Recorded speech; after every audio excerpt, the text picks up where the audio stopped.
Hey guys, just a little word of advice. The Leatherman Wave, pure shit.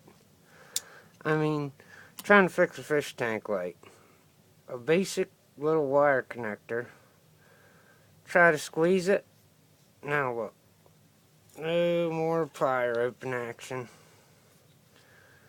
You gotta get in there. I can't do it with one hand, but you gotta pry them open with your hands. Sure, they'll close, but open back up. No, not happening. Little $10 fucking Swiss made, Swiss Tech pliers. No problem. Go with the little Swiss Tech if you're looking for pliers. The Wave, pure shit. I'm disappointed. $80 for shit.